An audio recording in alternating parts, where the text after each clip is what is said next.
The homeowners are two professionals with a young family, and they hired me to renovate in greater part their entire house. But the kitchen was a very special aspect to the space.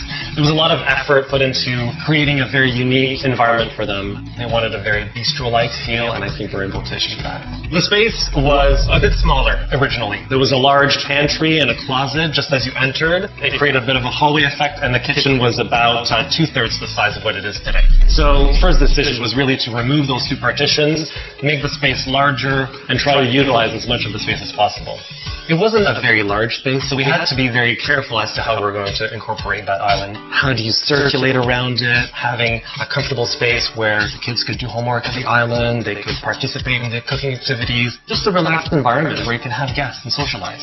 It kind of made sense to keep the cooking area on the one side, create a small niche on the other side for small appliances, coffee maker, and so on, and really create this island as a central focal point of the space. I think to create a timeless appeal, it ends up being more about a layered effect. Almost as if these different elements would take place over a longer period of time. Much like how the framed art pieces overlap the paneling on the wall. So it's almost as if those two things happened at separate times. And I think that adds a nice depth to the design. A white kitchen can sometimes feel formal. I think the layering of different patterns in the space and the different textures does make it a little bit more approachable. You almost feel like you want to engage with it. You want to try to experience this banquet. You want to sit at the stools. You want to come closer to the artwork and kind of examine them. You don't get that same sense of you're part of a cooking prep area. You get more of a feeling like you're in a lounge or in a bar.